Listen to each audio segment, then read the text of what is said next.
assassinate the president was unarmed, as well as everyone else who was inside of the room, according to the president and the FBI. But now we've all seen the footage. A corny magician doing crappy tricks for everyone like he's entertaining 4-year-olds at a birthday party. It's a giraffe! A lone gunman sprinting past lollygagging Secret Service. And J.D. Vance being rushed out before even the president was. In this video, we will be breaking down all the theories about why so many think this is all a false flag, or why it may not be a hoax at all. It could be interpreted that this speech was written and rehearsed days ago, even though I can't imagine having the insufferable gall to insist on an entire secure ballroom for one man and not wanting gun reform for even one child in America. I guess you do you, boo. You always do. Most popular online MAGA accounts are now calling for all liberals to be thrown in jail. Enjoy your little tantrum, diaper baby? Leave me alone. As well as also insisting that Trump get his ballroom. Now. No, now! I want a ballroom! And I'm sure the left-leaning politicians have really ramped up their performative outrage once again. Yes, your weaponized weakness has been noted by all of us as well, you simps. What a shit show from both sides. My disappointment is immeasurable, and my day is ruined. It also seems that none of the major news platforms are even mentioning that something smells fishier than the fishiest fish that ever fished. They're just calling it all theories, which at this point it is. But it's not like American journalism has been replaced with the laziest capitalist propaganda in history, right? A group of black protesters defied authorities and engaged in lawless, criminal behavior that... What's that? They were white?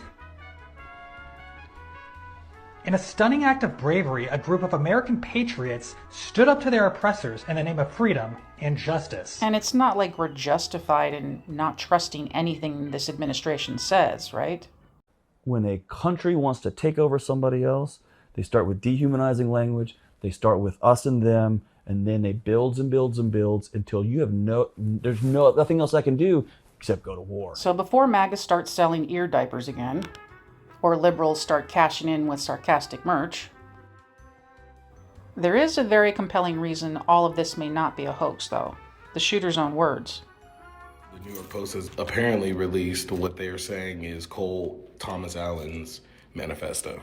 Hello everybody, so I may have given a lot of people a surprise today. Let me start off by apologizing to everyone whose trust I abused. I apologize to my parents for saying I had an interview without specifying it was for the most wanted. I apologize to my colleagues and students for saying I had a personal emergency. By the time anyone read this, I probably most certainly do need to go to the ER, but can hardly call that not a self-inflicted status. I apologize to all the people I travel next to, all the workers who handle my luggage, and all other non-targeted people at the hotel who I put in danger simply by being near. I apologize to everyone who was abused and or murdered before this, to all those who suffered before I was able to attempt this, to all who may still suffer after, regardless of my success or failure. I do not expect forgiveness, but if I could have seen any other way to get this close, I would have taken it. Again, my sincere apologies. On to why I did this. I am a citizen of the United States of America. What my representatives do reflects on me, and I am no longer willing to permit a to coat my hands with crimes. Well, to be completely honest, I was no longer willing a long time ago, but this is the first real opportunity I've had to do something about it. While I'm discussing this, I'll also go over my expected rules of engagement, probably in terrible format, but I'm not military, so too bad. Administration officials, not including Mr. Patel, they are targets prioritized from highest ranking to lowest. Secret Service, they are targets only if necessary and to be incapacitated non-lethally if possible, aka I hope they're wearing body armor because center mass with shotgun messes up people who aren't. Hotel security, not targets if at all possible, aka unless they shoot at me. Capitol Police, same as the hotel security. National Guard, same as hotel security. Hotel employees, not targets at all. Guests, not targets at all. In order to minimize casualties, I also will be using buckshot rather than slugs. I would still go through most of everyone here to get to the targets if it were absolutely necessary, on the basis that most people chose to attend the speech by a and are thus complicit. But I really hope it doesn't come to that. We expect the manifestos of crazy cold-blooded assassins to sound desperate and enraged. This dude just sounds resigned.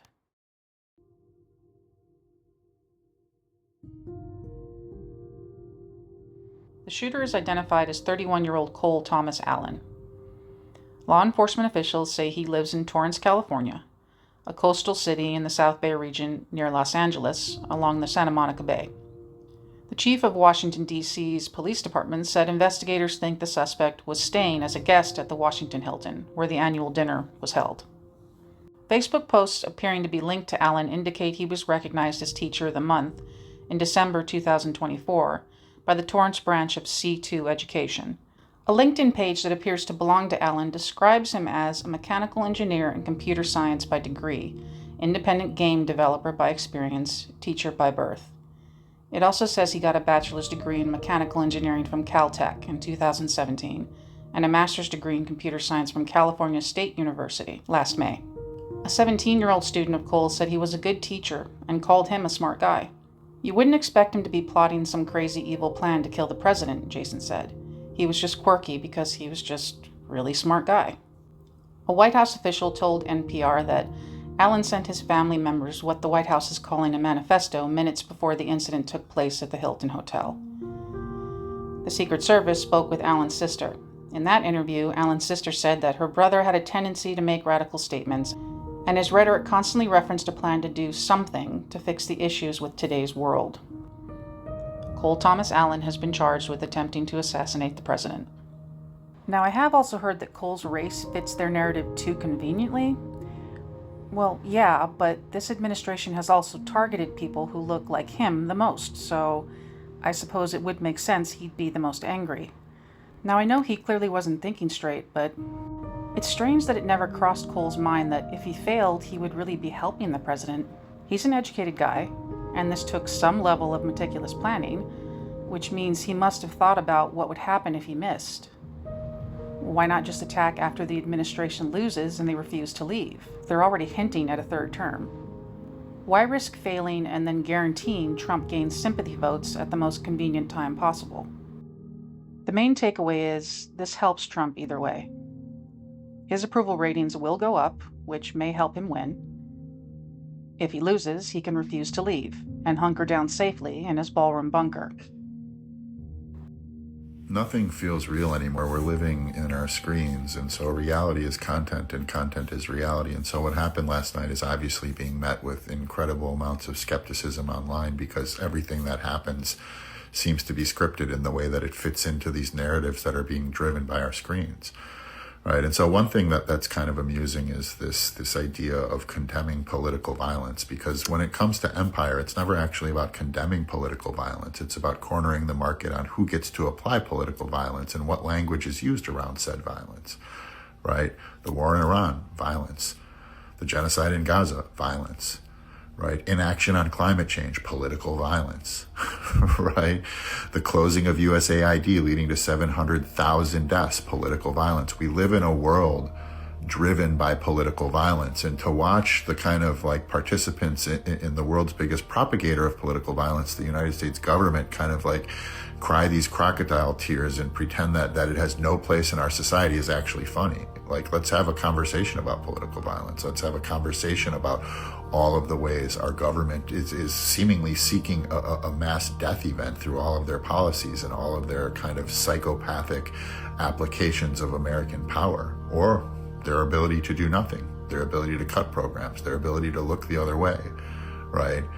It's all fucking crazy. And so who really knows what happened last night? Who really knows? I mean, watching all of these reactions of Hegseth and Kash Patel and Erica Kirk, it's just watching a fucking reality TV show with recurring themes, with recurring characters, with literal plot lines, this one being recycled every time Trump's kind of numbers get back. It's just, this is the point. Flood the zone with shit. Our zone has been flooded. Our ability to determine an objective reality has left the building long ago. And so we're all out here on our own, kind of looking at our screens, trying to figure out what's real. And, you know, good luck with that.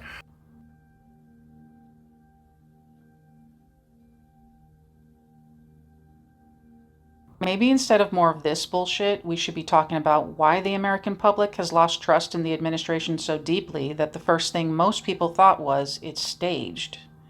Because everything in this administration is smoke and mirrors, even a lot of people on the right side-eyed this event, but also felt like it was just another opportunity to own the libs. As usual, instead of this kind of situation sparking some form of critical thinking, the left was immediately disgusted by the lie they were sure this whole shit show was, and the right began calling for the immediate imprisonment of anyone who isn't MAGA? Either way, it shows just how far this country has gone down the rabbit hole of division. Now, I know that I've poked fun at both sides in this video. I pray Trump hasn't stolen our sense of humor along with our life savings. I know we're not too far gone to laugh at how ridiculous all of us have been acting since the Mango Mussolini has graced us with his presence. We Americans are probably the most diverse and unique bunch of knuckleheads on the planet. I remember when we kind of celebrated that about ourselves. Still, whether all this has been just a false flag from the beginning, or whether the shooter was just a fed-up American, like so many of us are, I think there are some absolute truths we can all agree on. We should be protecting our country from those that would hoard power and siphon as much money out of us and our children as possible. They don't have any morals or courage like we do. They just want to be kings. It's time we tried something new. The naysayers will say that the revolution has not begun. Now, call me old-fashioned, but I remember going multiple presidencies without a single noticeable assassination attempt. And look, it doesn't fucking matter if they're coming anywhere near close to succeeding, because when it comes to assassinations, you can fail 1,000 times. You just have to succeed once. And here's where I put the disclaimer that I'm not telling anyone to go and do anything. I am just commenting on current events as they are actually happening. I am analyzing the world as it seems to be. This is not advice. This is not advocacy. But it is under my analysis that the revolution has already begun. And when you look at the world through that lens, I feel like it makes the most sense. Warehouses burning, CEOs being killed, their homes burning, being shot at, what happened at the White House Correspondents' Dinner. Now, do we know beyond a shadow of a doubt that every single one of these instances were intentionally to be a part of a larger revolutionary effort? No, of course not. However, we don't need all of them to be. We only need some of them to be a part of that effort to prove the revolution exists. And we know some of them are part of that effort. Beyond that, the rest of the data points that aren't directly connected back to a revolutionary push are still happening within the backdrop of a revolutionary era. Because regardless of what the motivations of the shooter tonight were, and I'm sure we'll get more light on that eventually, but regardless of what they are, it's pretty safe to say that they wouldn't have felt emboldened to do something like what they did tonight if they were not living in this era, during this time, in context of all these other events that certainly are part of revolutionary efforts. In other words, these actions may not be revolutionary in and of themselves, but they would be reactions to the revolution, and reactions can prove the action just as much as the action itself.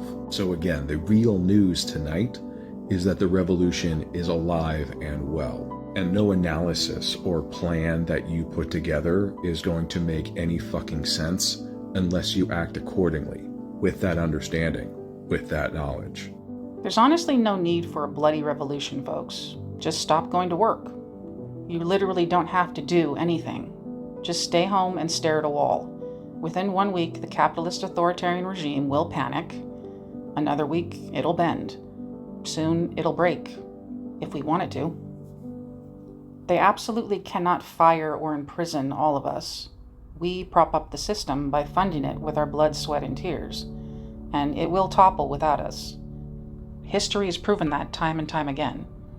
I mean, what are we even doing paying taxes at this point? We can at least do the bare minimum by not financially supporting the baby-graping cannibals that run this planet.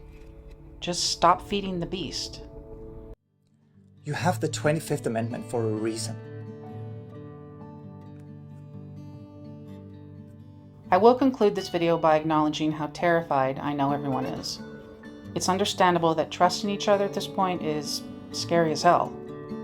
The ones in power on both sides have convinced us all that, quote, owning the libs or punishing the MAGAs is somehow more important than fighting the real enemies.